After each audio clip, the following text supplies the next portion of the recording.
going to have a large expert panel discussion to really give the audience a true sense of what the current state of adoption in terms of blockchain is in South Africa.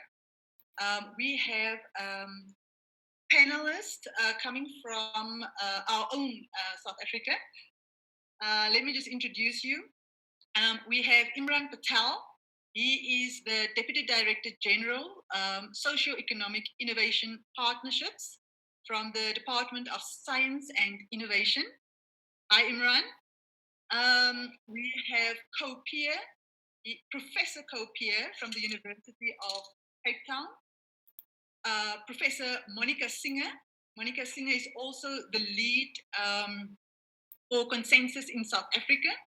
So she brings a wealth of knowledge with regards to industry best practice, and also specifically her focus is government and private sector. We have Gugu Nyati from blockchain, Ribbon Blockchain, who is a startup company. So it's going to be very interesting to hear Gugu's views in terms of where we are with regards to startups and blockchain at this stage. We also have Akona.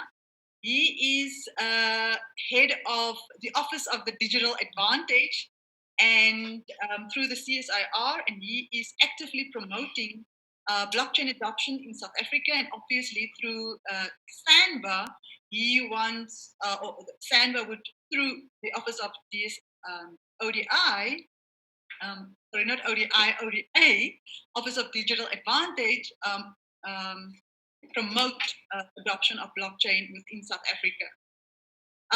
We also have a very special guest, Vinny Lingham from the USA. He is a South African entrepreneur, and he brings a wealth of knowledge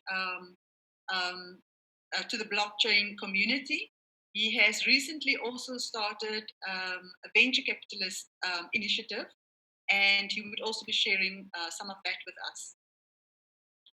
So without further ado, my name is Marita McKay, and I'm the CEO of Stride, a strategy and innovation consultancy, and we deeply believe that blockchain and blockchain revolution is at the heart of our traditional economy and transformation of business models, and huge opportunity for looking into economic activity.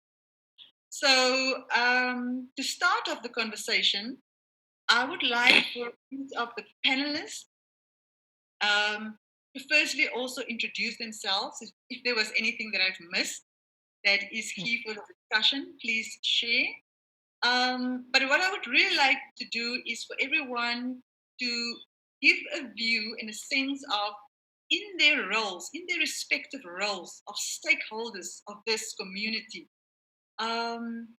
what is the current state? What are the current challenges? What are they experiencing with regards to the blockchain industry?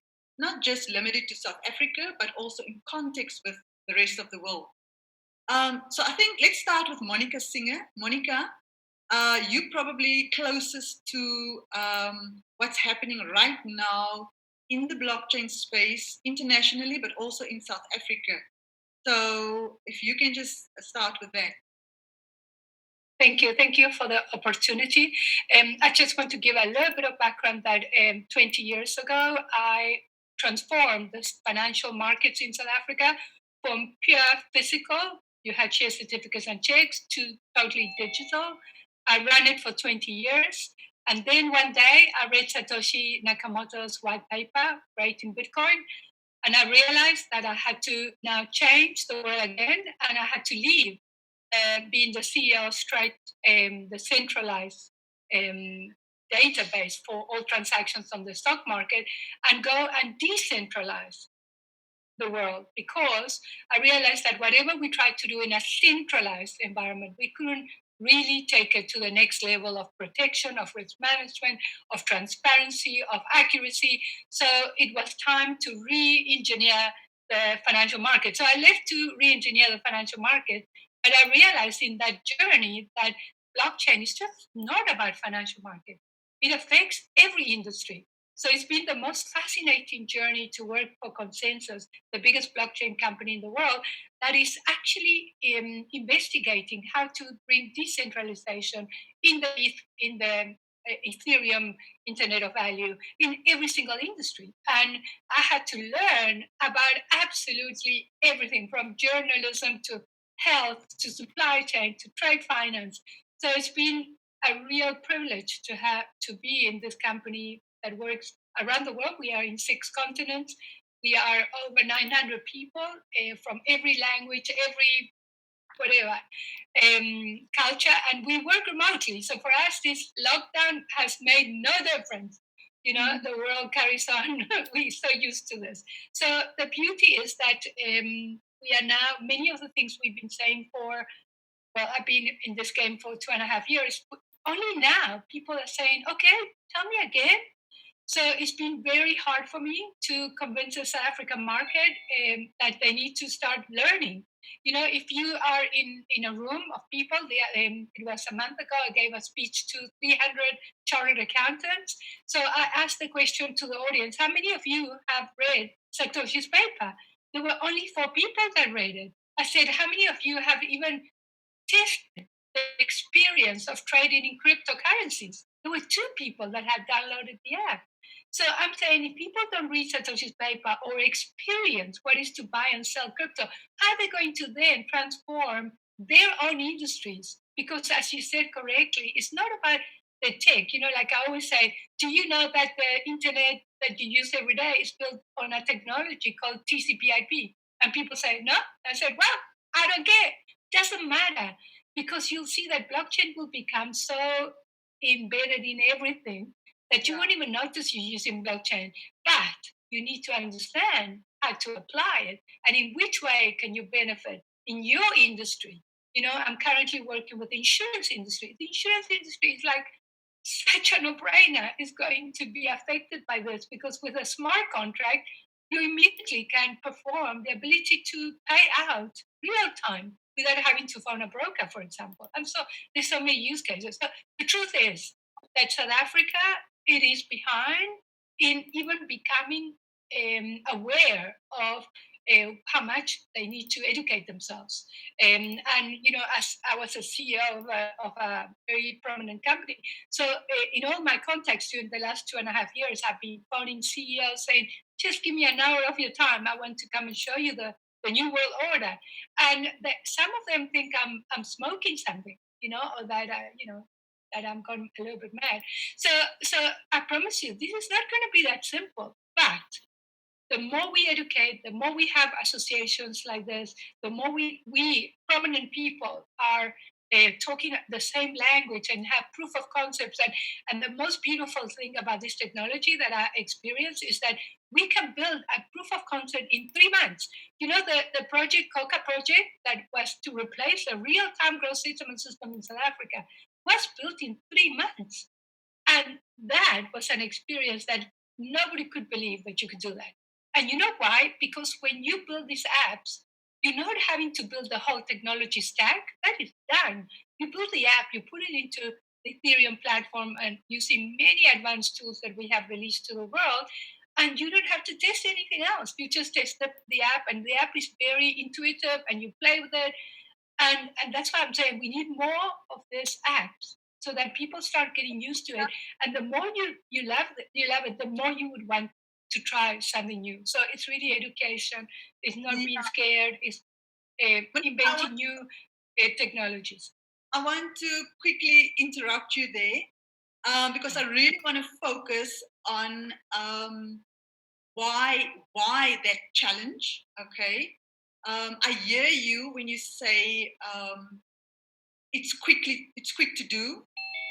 Yes, there's a lot of education that needs to happen. So I want to first of all really get an understanding of which areas in South Africa has actually adopted the technology. So is there a real sense of urgency in, for example, government? And could government be leading that at the moment? Or is it actually, you know what? it's not that the adoption is slow. It's just people are actually going around and they're actually doing the work behind the scenes. And only when they're ready, they announce it. So, just in my own experience, what I've experienced is there is a lot happening, and then there's also nothing happening. And that in itself creates this illusion that the blockchain revolution is only hype.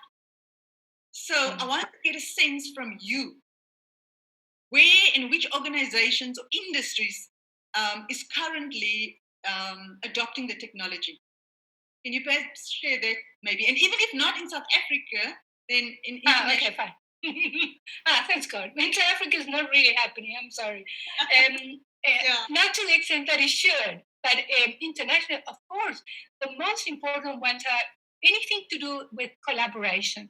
So, for example, the industry that it's a no-brainer has been trade finance. Trade finance is the ability for all this documentation when you import, export, and tracking the goods and the ships and the insurances. And so that trade finance is, there are many, many groups that have come together and they have implemented. Consensus has got a consortium called Comjo and is very successful. And also the other one is supply chain. Anything supply chain, from track and trace, provenance. So supply chain, you can track, the origin of the diamond. That is very important. Did it come from blood diamonds? And we have a project with Louis Vuitton to track the validity of the bags. So anything that tracks provenance, this technology is amazing. The fact that if you want to track that the food has got good organics and it's protected. So anything to do with supply chain is one of the most successful. And the interesting thing is that when Satoshi created this, it was about cryptocurrencies. And what the other thing that has happened, and it was an implosion since the last 6 months, is really the central bank digital currencies. That central banks until now have been so arrogant to say we don't need this, we're doing fine. But when Facebook announced Libra, it created this incredible realization that they better get their act together or they're going to lose the right to set monetary policy if you have 2.3 billion people using Libra as opposed to the fiat currency in your own country. So that for me, if you tell me what is your biggest passion at the moment, and my biggest passion is that if I could, I would dedicate 100% of my time to bring central bank digital currencies to the retail market and eliminate the use of cash and empower people, everybody in the world, to have their own wallet, their own finances under their control, and the account being held at the central bank, not in a commercial bank that has so much risk, as we have seen, especially in emerging markets, that we don't have deposit insurance. The bank will stand that deposits are lost. So there are many benefits. The other benefit that you saw two days ago, where the people that were being paid Social Security were told you have to stand in a queue to go and get paid Social Security. In times of lockdown, that should never happen. People should get paid automatically into their wallet. You have the concept of helicopter money, which is in America, they're talking about giving money to people every month. They're thinking of issuing checks. No, you're kidding me. So all of this technology will change everything because now we realize that there's no more time to talk about things that were delayed. There's even the World Health Organization said it. Don't touch paper money because it contains bacteria. So let's go electronic. Or did you know that the Reserve Bank in South Africa, spends 3 billion rand a year just in administering paper money in South Africa, plus the money that other companies have to spend in administering this paper money. So, because of all this, and I can write just a book on this topic, I really think we need to embrace this as soon as possible. Okay, thank you, Monica. That gives us a good sense in terms of where we are, and I think we still have a long way to go. But the mere fact that we are actually having these conversations, that we keep pushing, that is good. Gugu, I would like to just get a view from you because, like Monica, working in industry, you are also in industry right now. So I would just like to hear from a startup perspective. How do you approach the market, and and what is your experience at this stage? Just to get that initial industry view and what's happening in South Africa Yeah. to the audience. Okay. So from our side, we've been working with Department of Health over the years. So it's been a lot of stakeholder engagements, and we've also engaged the Department of Science and Technology. I've met Imran as well, because the whole idea was, blockchain is still a new technology, and not everyone will embrace it. There's high risk to government. There's high cost for them to just implement it. So they don't know how it will eventually, lead out. They don't know if they'll be flouting any regulations like copy or the Health Act in our instance. So there was a lot of stakeholder engagement within which then you can present your solution, showcase it, and then you can go to pilot. Okay, so I'm talking in this instance in regards to solutions that are ideal for social impact or for public service delivery. Okay, that could be different in corporates, but I guess it would always be the same in the sense that you need to work with people that are in those departments, whether it's a corporate, whether it's a government department, get that stakeholder support, present your solutions, and then you can pilot it or test it in a proof of concept. So the same way that Project Coca did is really the same way that a lot of startups must try and follow that formula. They did it successfully. We don't need to reinvent the wheel. We must take what's happened between our government departments or our national institutions working with business and private sector, um, and use that formula. So what I think business or startups or what we could do as a collective for startups is to just keep replicating that process of Project Coca, where you have all those stakeholders engaged, and where we can all access some small little bit of funding for actually testing this in proof of concept or in pilot.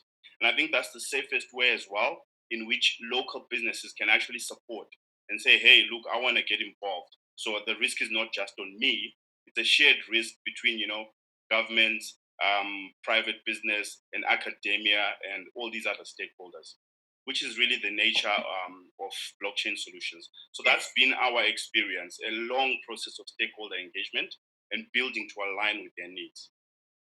I like that. So similar to as what you said, Project Coca, almost like creating that blueprint, and then your journey, as you've noted, similar to Coca. So for me, what's coming out is there's a real need for some sort of consortia view when you address blockchain opportunities. So, with that being said, I would like for Imran to perhaps share with us from a DSI perspective, and obviously from a SANBA perspective, because the DSI right now is driving the SANBA initiative. And SANBA is all about building and strengthening that ecosystem. So I would like for Imran to just share with us the thinking right now in the DSI with regards to strengthening the blockchain ecosystem, and also what is currently being done in the space with regards to projects, etc., and also where the challenges are for the DSI and how everybody can contribute and support the initiatives of the DSI. Good morning, Morida, and hope everyone can hear me. And good morning to the 90 odd people who are on the YouTube channel. It's my pleasure to finally see this event come to fruition. I think I want to use this opportunity before I go into the content to really extend a thanks to Kona, Meryl, the rest of the community, the members of the Consensus Forum. I think this was a good case study in ecosystem development. And that's where I want to start off with. I mean, I think, and I'm going to speak about the DSI as opposed to government. There's slight differences between those two things. The DSI, at this point in time, blockchain is an emerging technology with significant potential for application that needs to be combined with a whole lot of other things to ultimately create solutions to whatever problems we're talking about, whether it's around the management of currency, etc. So most of this, the kind of strategy that we've been embarking on, is guided by that acknowledgement of where the technology is, and the key requirement at this point in time is to build the ecosystem. So very early on, we identified that the ecosystem, there was a couple of issues happening. One was we needed to develop skills, and so part of our responsibility, our core responsibility, is to develop skills. We might not necessarily do that specifically for blockchain. We may do that as part of our general effort to build skills. But because we see it as emerging technologies, we've been identifying ways of specifically finding resources to build the skills.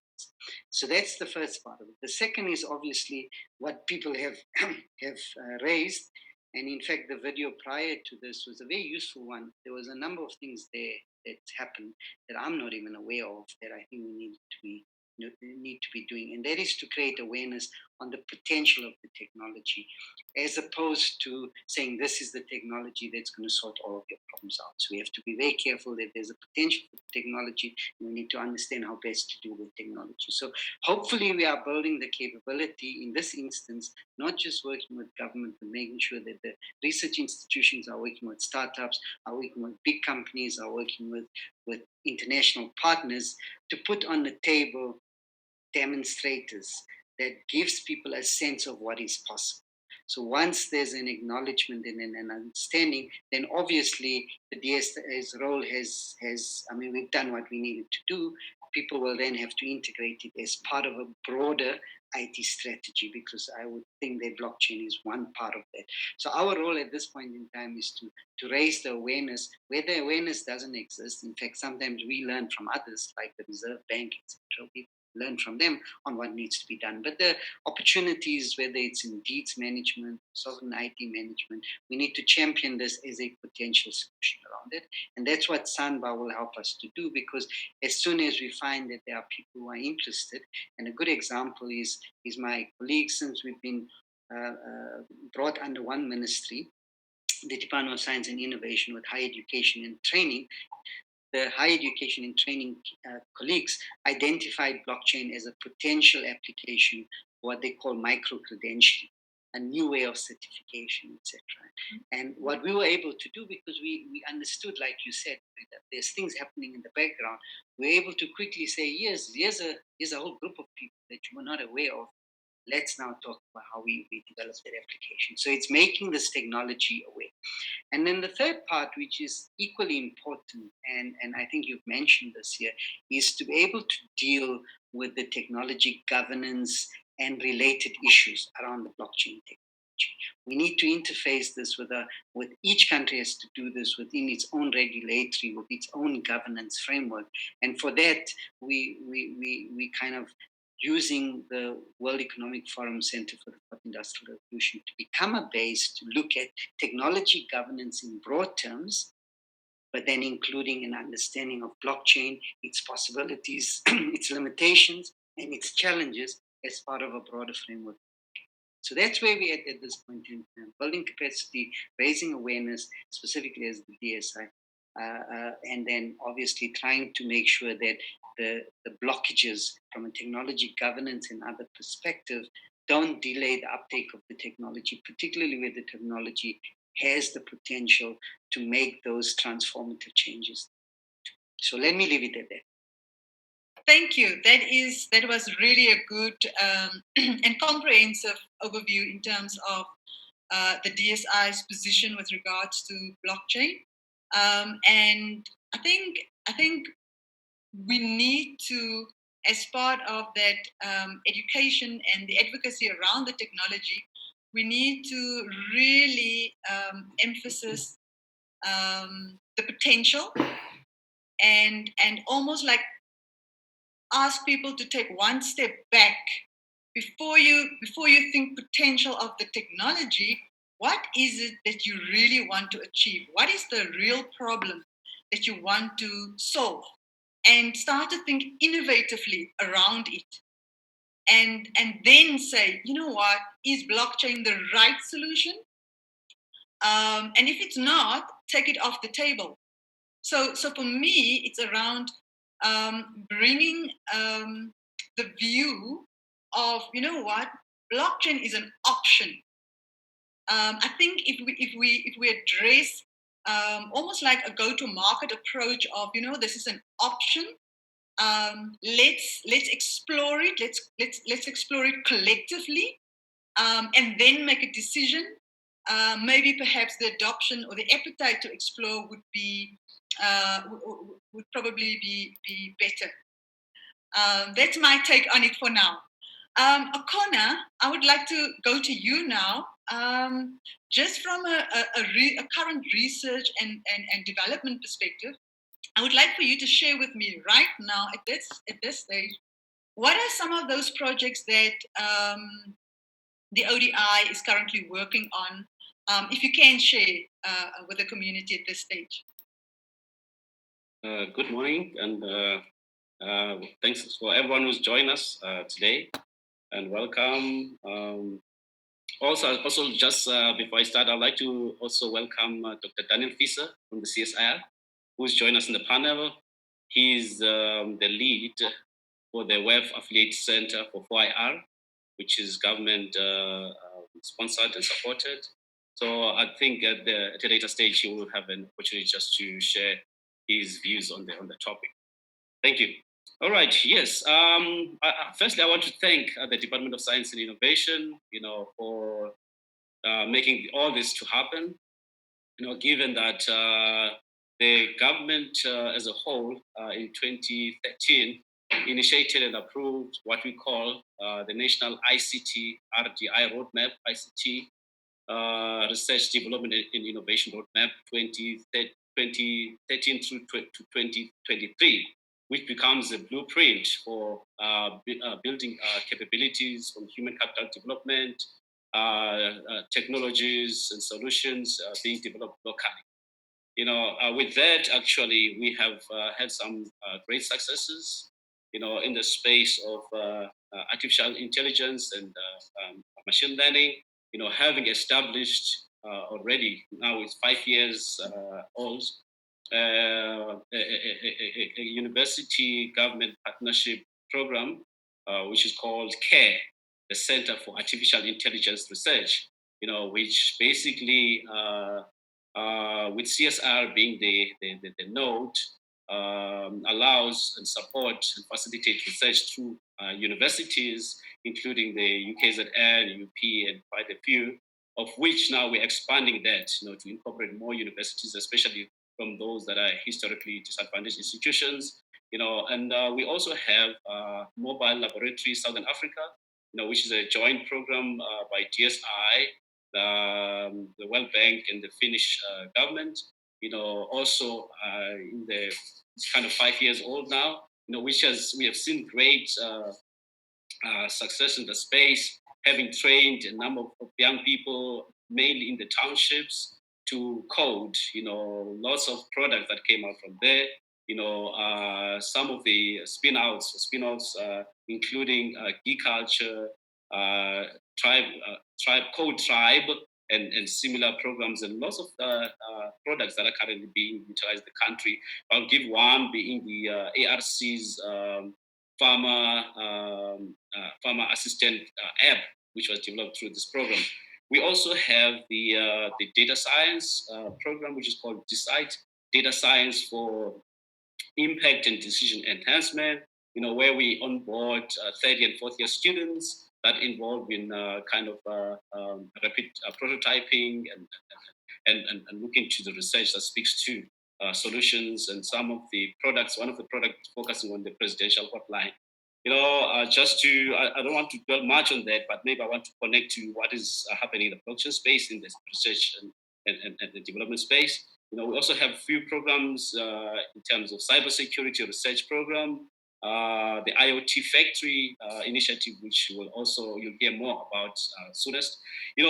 The ideas you can tell from all these initiatives that we are not necessarily focusing on one technology, but we are building capabilities in the country, hence creating a digital advantage, for South Africa, because our target and our focus is to invest at basic research level, to applied research, technology development, knowledge generation, in terms of IP being developed or patents registered, and to the point where we support the export of such technologies to outside South Africa.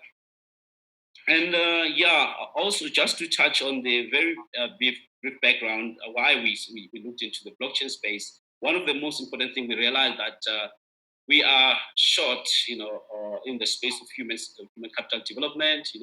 In some instances with students, I've met a number of students who are currently kind of leading their supervisors, in terms of the knowledge, understanding of blockchain space and distributed ledger technologies, and also I do understand why most institutions haven't really dived into blockchain is because it's very multidisciplinary, and most of the researchers and professors are kind of in various existing components, you have some in cryptography, some in economics.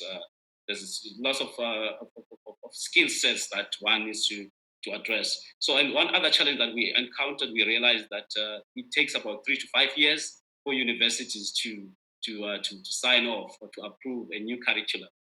Which gives us an opportunity to say that what can we do in the space, given that having seen the power and the potential of blockchain in terms of assisting in the modernization of government, bring efficiencies in systems and so forth. So, and also realizing that with the few projects that we have seen being implemented, the core skill, with the exception of few skilled core developers in the country, but we have been importing such skill. Hence, we say that locally we have the will, we have the capabilities, we can be able to streamline the development of such skills and see how we can better support the startup community. Rita, I know I can go on and on, but maybe let me pause right there. I'm going to ask you to stop there. Thank you. That was really good. I can hear there's a lot happening, and obviously now that we have a formal structure, a lot of this will be communicated via the SANBA website and also other mediums of exchange.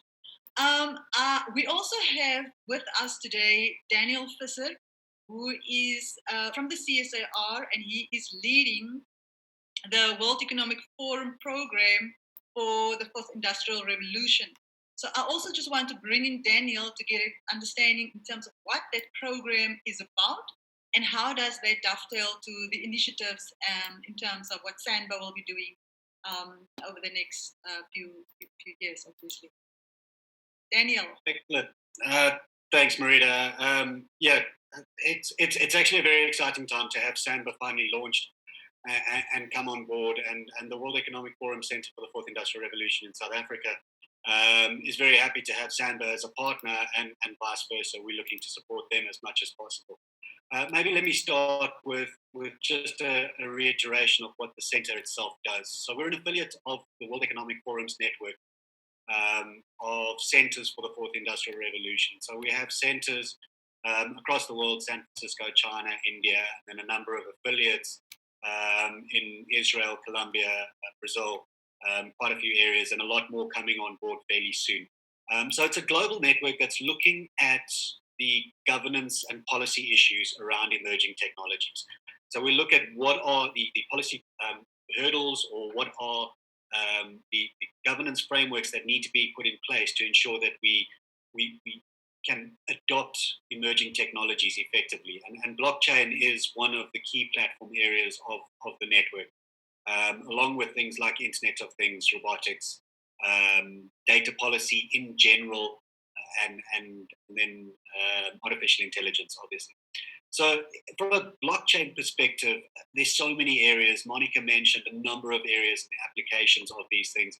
And in fact, I had a quick count now. I think we went through 6 different application areas already in this discussion.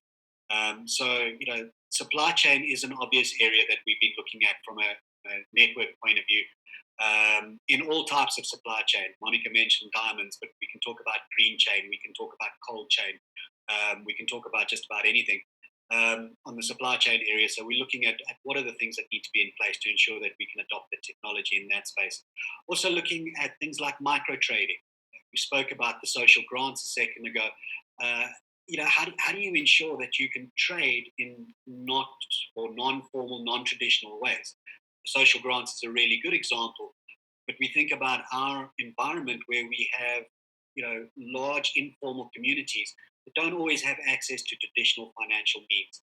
And how can we promote rural economies through blockchain and through micro trading? And what are the frameworks that need to be in place for that kind of we haven't discussed digital identity. Everybody has a digital identity. They reckon by 2025, 90% of people will have a solid digital presence. How do you ensure that you protect that digital presence? How do you ensure that you can utilize that digital presence? Who can see what parts of that digital identity and for what reasons? And blockchain, we believe, is an underpinning part of securing our digital identity. Central currency, Monica spoke about that. Just to mention that through the forum and through the network, there's a group of nearly 100 central banks, including South Africa, looking into how we successfully adopt central cryptocurrencies in exactly the same way that she was discussing a second ago. Certification, Imran mentioned that. I think that's a really good application in the South African sense, ensuring that not only can we verify formal certifications as we know them currently, but also in the future, how do we verify that somebody has done a 2-day course in coding? That's not recognized by our traditional system at the moment. Blockchain can underpin how we do recognize those certifications. And then a big one for us is government transparency. There's a project in Colombia at the moment looking at government transparency and ensuring effective and efficient service delivery. And the beauty of being part of the network is the governance frameworks that they put in place there can be localized. We can look at what worked for Colombia. Can that work for South Africa? Can we adopt that? And can we implement it very quickly? So what the center itself will be doing, working together with SANBA, is looking at how do we create trust in blockchain?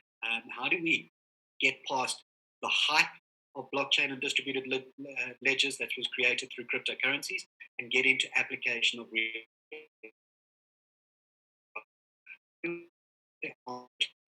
even though blockchain is supposed to be a security thing, how do we get past that and make sure that we are absolutely securing this? And then how do we actually do applications? So what the center does, it doesn't just sit down and talk and create frameworks. We actually do pilots. Gugu spoke about doing pilots, doing sandboxes. That is what we want to do, to actually get these things through, pilot them in certain situations, show their utility, and then scale that across the country and globally as well. So yeah, I'll stop there. Thank you, Daniel. That was also a very, very, very good overview of what you are working on with the World Economic Forum. So also here, what I'm hearing is working as a collective. Because for me, blockchain is really a team sport.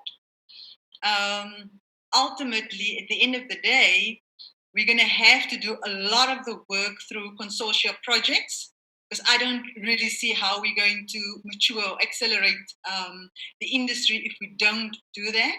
So I think there's a lot of work that needs to happen with regards to collaboration and working with the various stakeholders initially just to build trust. And it's almost like let's start small. Let's start at POC level, but really understand what that ultimate goal is and how each participant is going to benefit out of an exercise like that. I think when we get all these stakeholders together from an ecosystem perspective, each one understand their role, each one understand what value they bring, each one understand the commercial opportunity with regards to just starting to build some capability. I think that's one of the ways we can advance the adoption of the technology, obviously. So I'm not sure if Vinny is online. I have a lot of people on the screen right now, and I can't see him. Akona? Yes, I'm ready. Not as yet. We're still waiting on him. Remember the time difference, and we'll let you know as soon as he comes on board. Okay, all right. Okay, Vinny was the last person I wanted to talk to with regards to the current state, because Vinny brings that innovation to the conversation with regards to venture capital. Is he there? Now, I think maybe we can give an opportunity to Prof. Pop here and his startup community that emanated from the UCT research program. Is Prof here? Yes, he is. Hi. Welcome. So, Kopia, what I would like to get is a real understanding in terms of on the education, because really, as you've heard, there's a lot of education that still needs to happen. Okay, not just to the public, but also from an institutional perspective, whether it's government or enterprise. I would like for you to just share with us what is the state of that right now. Obviously, you're doing it for the University of Cape Town, but as a collective, from an academic perspective, where are we with education, and how does that relate to the private or the enterprise education that needs to happen still? Cool. Thank you. Yeah, thanks for having me. It's a pleasure to be here and be part of this discussion. We started our blockchain journey as a university about 3 or 4 years ago, when we had a very well-financed center for quant finance where the bank supported us greatly, which was fantastic. And we started having discussions that went something like this. All the quants or the risk managers that you're sending us, that's great, but please stop. Please start sending us students who know how to code. Send us students who can solve complex problems in a very quickly changing world. Create a program that does that. So because we had these discussions very early on, we were, I think, among the first to react to this and said, okay, let's sit down and let's think about this. So we launched a master's in financial technology, which now is in its third year. It's the only dedicated fintech master's program in at least South Africa. I believe it's the only one in Africa. We have modeled it after the MIT and Berkeley programs, which both focus on sort of hard skill development, because that's really where we saw the main need for education. That is, we need to create people who can code, quite simply. That is as simple as it is. Who can? They need to know some finance, and yes, they need to know sort of organizational skills and things like that. But the core skill that was lacking was a specific coding ability. So we started this program, and the first year we launched it, we had over 400 applicants for 15 spots that we can offer, and we can only offer 15 spots because at the moment I'm the only academic who can supervise master students on the program. So it is a massive challenge for us to scale this, a massive challenge. And the challenge has to do with two things. There is not deep enough skill set that we have in the country.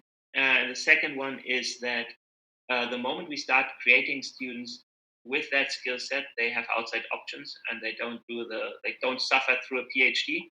In fact, some of my master students, they go overseas and their starting salary is higher than my salary as a professor. I cannot convince them to do a PhD where it's 3 or 4 years of intense pain and suffering. So building that pipeline has been difficult. So what we've been doing is we have created UCT's first specialization on Coursera. So we've created online courses that we paid for and that we made available for free for everybody. And that we have over 5,000 people who already did these courses, which is fantastic. We've also created several short courses through Get Smarter to sort of reach broader sets of the financial service industry, because they need to change and they need to change fast because the role of banks is changing. So that was the first step. The second step, where we're busy now, is to create a pipeline from creating the skills into creating companies, because that's at the end of the day that's what it is about.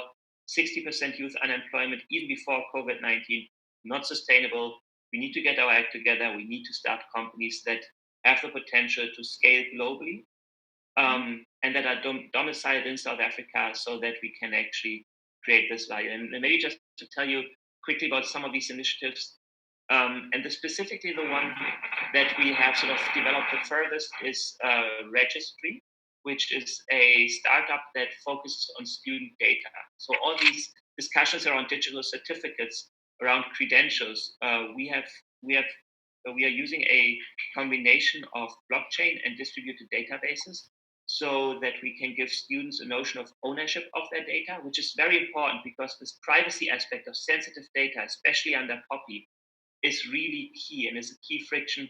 Blockchain has helped us to overcome this friction, to provide a service to employers where they can now search over university databases to see whether they can find students with the right skill sets, um, and hire them. There has always been a key search friction in labor markets, which our startup has overcome. And we had a pilot with UCT and McKinsey, which happened last year. And since then, we were able, with the help of the SASME fund, which has been a fantastic initiative for us, to raise 4.3 million rand for registry to sort of launch the next phase. We are targeting going to market by mid to end April. So within the next 2 or 3 weeks, the platform will be available. We have we sell the stuff like sliced bread because employers really need a credential verification platform because some of them spend up to 300,000 rand on a single hire. This is an incredibly high search cost in South Africa. And through blockchain, we have eliminated this. We are now hiring our first employees, which is fantastic, especially in this current environment. We were very lucky that we got the final approval literally the day before the shutdown was announced, so that we just got the registrar to sign off on everything before he couldn't come into the office anymore. So this is launching. We are looking into working with more South African universities, working on short courses and especially professional credentials. So we are very keen to just roll this out. We have never done this sort of common crypto habit of like announcing things, making sort of public. We just sat down and coded for 2 years, and we just built it. We built it with our own money. So funding has not actually been the main issue so far. It really is the government support, and that brings me to the second platform we've been working on very intensively since COVID-19 started, and that is COVID-ID. COVID-ID is a self-sovereign identity platform that will allow users to have their COVID status in a privacy-preserving manner on either their phone or through commercial partners on a custodial wallet, so that as we start to reopen the economy, we will face the problem that we need to enable people who have already had the virus or in the future who have been vaccinated or recently been tested to just re-enter life as it was. They need to start producing food. They need to start going back to work. We need to reopen the country ASAP. And a key ingredient is to verify whether you are a possible transmitter for the disease or not. So our platform enables this not just for users with phones, because it's easy to build high tech. It's very difficult to build low tech. You need to be smart if you build low tech. So we have a solution that enables our functionality even for people who don't have phones through QR codes, so that when they register and they verify, for example, when they board a taxi, they check their status. Taxi can load the normal load of people, the full capacity, which will make the taxi industry happy, will get people to work faster. And whenever they do, there's a verification that is checked, and that creates a trail of breadcrumbs, so that we can do contact tracing even for users who don't have phones. That's just not possible at the moment. So this is a solution that will be needed globally. We are 2 weeks ahead of other African countries. We have a chance to lead the continent through this technology and show that we can build better solutions than centralized solutions that are being currently rolled out to protect users' privacy, to enable better functionality, to include the most vulnerable communities. That is really what is only possible for us through blockchain. So for me, that is a demonstration of the power. And just the very last sentence, the main obstacle we face is engagement with government. We have Standard Bank, MTN, Old Mutual, corporates immediately came to board and offered to finance this thing. They said, don't worry about the money, we'll pay for it.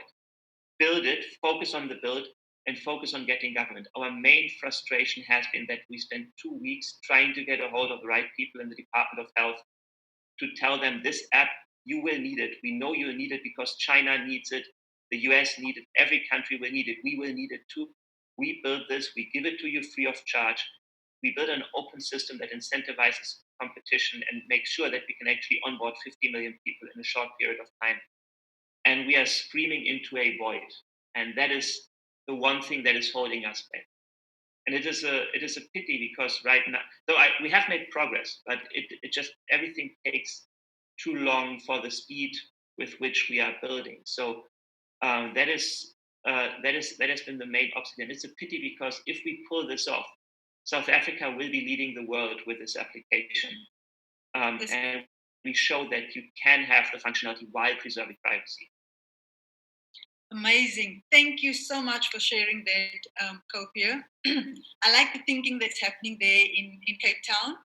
From what you've discussed, I can hear true innovators speak there. Because for me also, it is all around show and then tell. So for me, it's around doing the work and then demonstrating the value, and then obviously bringing that community with you. So amazing work that you guys are doing, and I'm very excited to hear about the COVID ID program.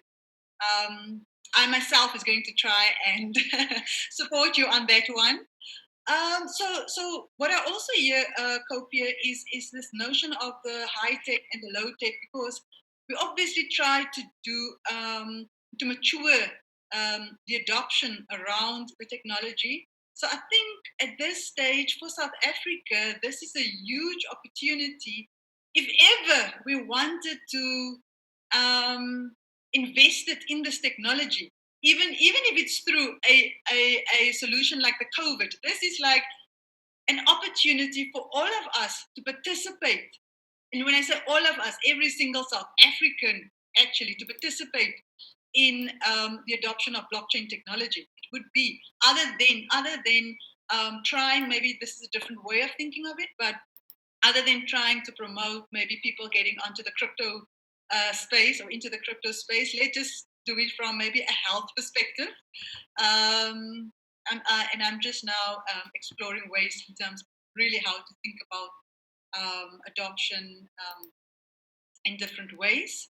So I think at this stage we have covered quite a lot of ground in terms of what is the state of adoption in South Africa through an industry view from Monica, Google from a startup perspective, Pierre from an academic perspective, Imran from a DSI government perspective, and Akona obviously from a technology advancement perspective.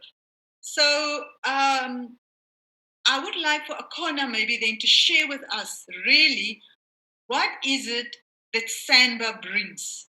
I think we've had a lot of discussion around where we are now, and we understand where all the challenges are. So what is it that SANBA is going to bring to the community? Because clearly there is a need for a body like SANBA. And just to manage expectation and to bring it, to align everyone, I would just like for you to share that. Akona? All right, thank you, Marida. I think maybe also the DDG, Mr. Imran Patel, can also contribute to this discussion.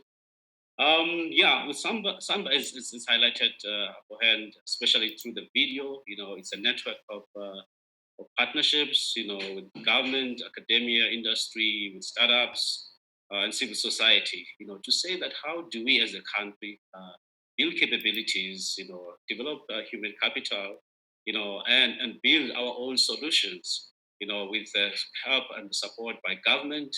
But we have also made this call broadly to the private sector, especially the private VCs, because we have a lot of, as we are all aware, that government and large corporations cannot give us jobs.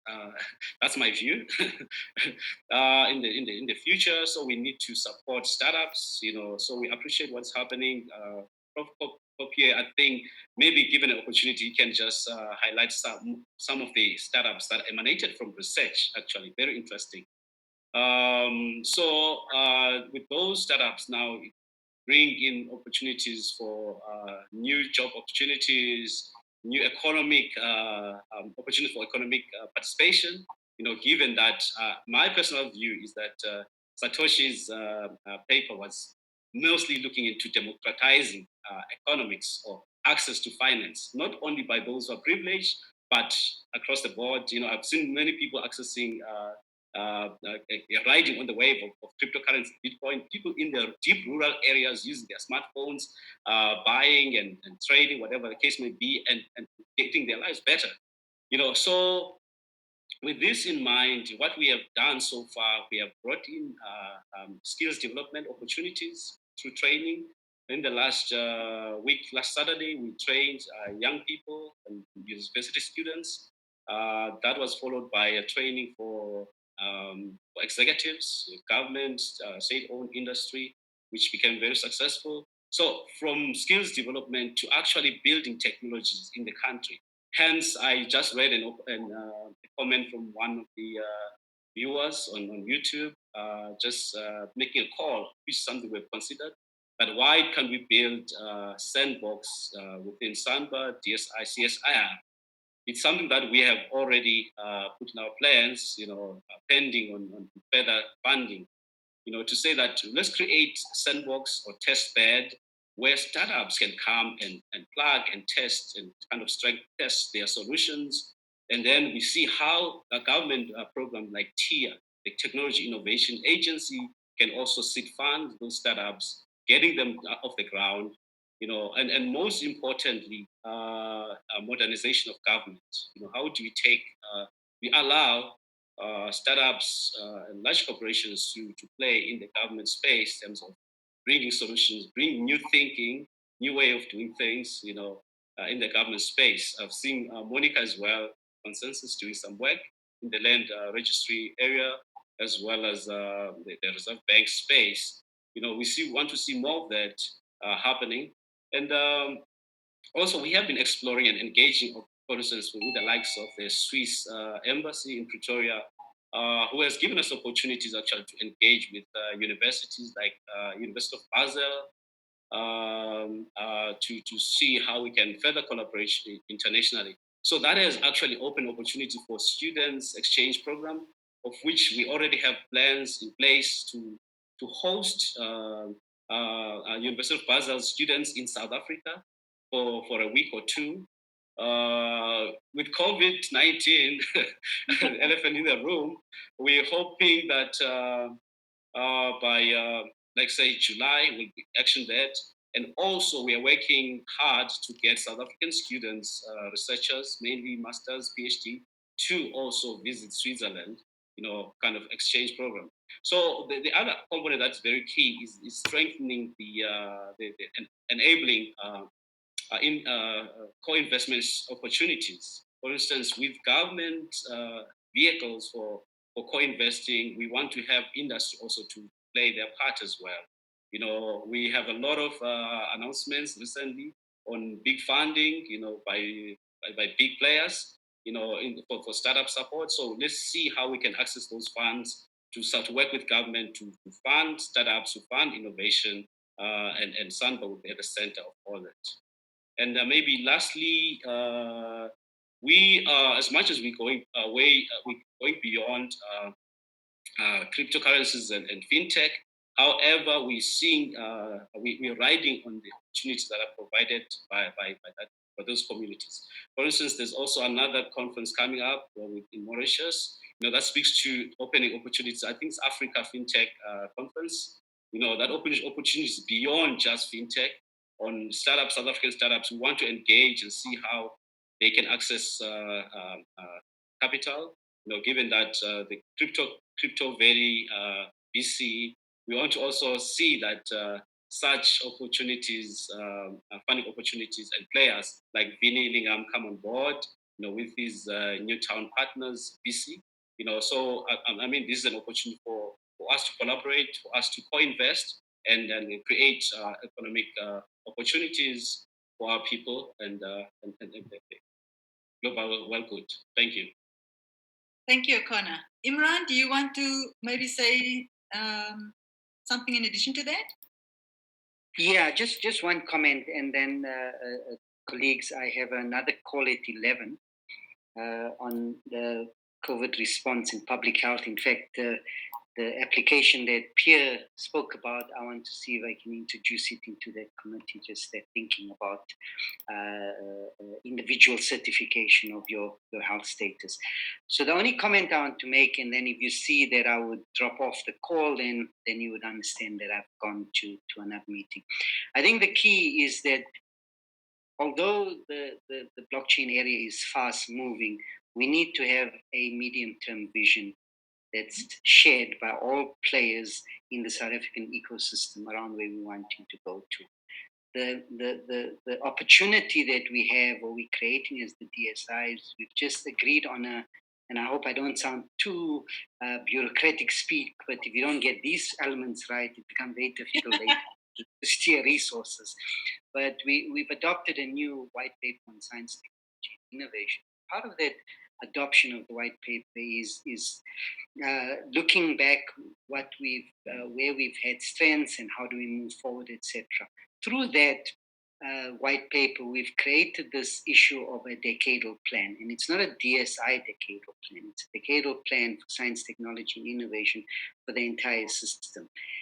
10 years is a long time in the blockchain space, but what we need to do is make strategic bets as a country on the technologies. How we characterize the South African scene is we have very, very good work in all of the spaces, but we can't afford that in a way. We're not a big system of innovation. And as far as possible, we need to bring people together a lot more closer towards what we call specific missions, so that the blockchain work feeds into, and you don't feel like you hang outside, you're just championing the technology, but feed this into bigger challenges that bring together a whole range of other technologies, other solutions, other sciences as well. I mean, this is the kind of concept that the European Union is also adopting, this concept of mission. So if one of our big missions, for example, is financial inclusion, then there's a whole range of issues. Blockchain is one technology, but there's a whole lot of social science research that needs to be done, etc. So the opportunity exists over the next few months to be able to say, let's a two-track process as DSI, what we want to do. One is we want to champion the technology area, incubate it. We think SANBA is the right means to do this. Look at this selfishly as building the blockchain community. So that's one track. But the second track is then to see what comes out of the blockchain community that can feed into challenges, so it's not regarded as a fringe technology. So what has been done around the COVID response is a good example. That's the mission, fighting COVID.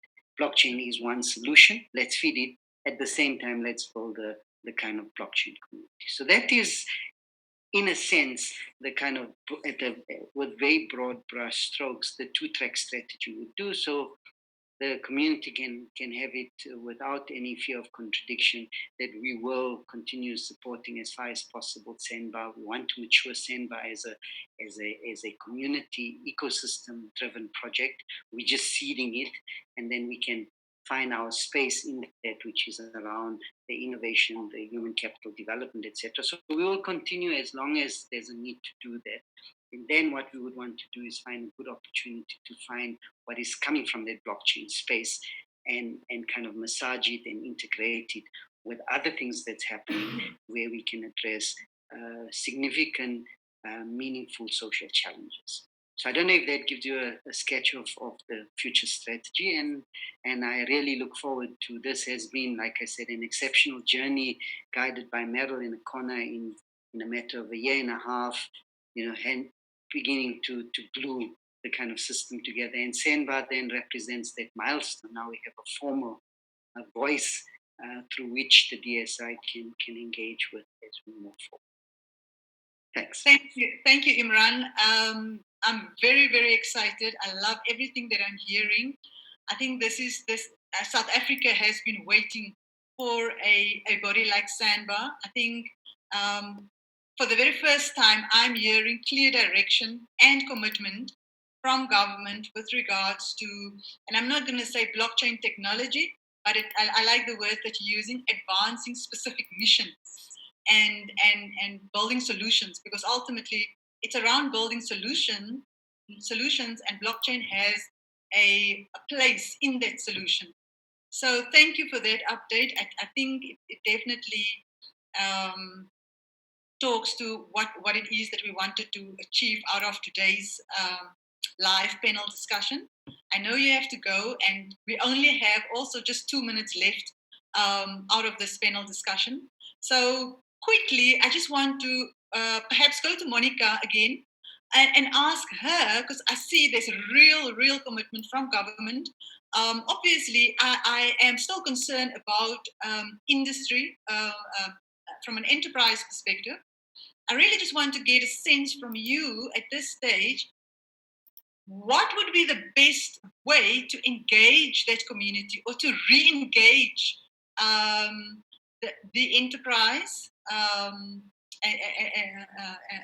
private enterprise community to support some of the initiatives based on what Copia has just said in terms of a solution for COVID. Everybody's jumping on board. What Imran has just said, make it a mission, and it's almost like people will start to support it. So in terms of addressing the market, is that perhaps the way that we should go about to enter the private enterprise space? Monica? And, every time I present to enterprises, they say to me, I've got so many brands with legacy, I don't have time for the future. And I go, oh my God, throw away legacy and let's start again. So hopefully, because now we're facing a real crisis in the world, which enable us to throw away everything we know, people will start changing the paradigm and knowing that you have to future-proof yourself if you're going to survive. And to say, many of them are saying, I'll retire before this comes into operation. I go, really? And you're going to abandon ship and leave everybody to their own devices without at least ensuring they are re-educating them? So the beauty of the crisis we're facing in the world is that we're going to come out of a new world order when nothing is the same. So I really believe that if we can show them that this technology can resolve many of the pain points, and we concentrate on showing them, like you said, it's about show, no tell. Okay, so let me show you. And once you practice, you will be convinced. And because now we work remotely, we can produce all these goods. Like Kopier was saying, he's going to produce this technology remotely for everybody to use. And that's the beauty of this new technology. So digital is the internet. It has no borders. It has no barriers if you don't want to create them. And therefore, we just have to go and jump into this new technology and practice and see it for ourselves. So thank you for the opportunity. Thank you, Monica. I love your passion. And I truly understand the enterprise dilemma in the sense of they do have legacy to consider. And like yourself, every day I do hear, Murida, just bring us like foundational solutions. So I think what we also need to just bear in mind is there is a roadmap, and we basically need to work with industry and enterprise and government, everybody, to really understand what is that roadmap and what is that journey before full adoption, or before we can realize the full potential of the technology. So thank you for that, Monica. Any other last comments? We are 1 minute over the time. So I just want to hear if there's anything specific that anyone wants to say. Akona? Okay, thank you. I'm excited about this. I want to say thank you to everyone. Actually, Mr. Member has done that. But I am very optimistic about the future. I want to encourage everyone to stay safe, stay home, and make sure you do your best and be positive. The national anthem says, the first line says, Africa. God bless Africa. Thank you. Thank you. And thank you everyone for your full participation. This was very valuable. I am excited to work with SANBA and support the initiative. And everybody stay safe. Exciting times we live in. Thank you. Yes. Thank you.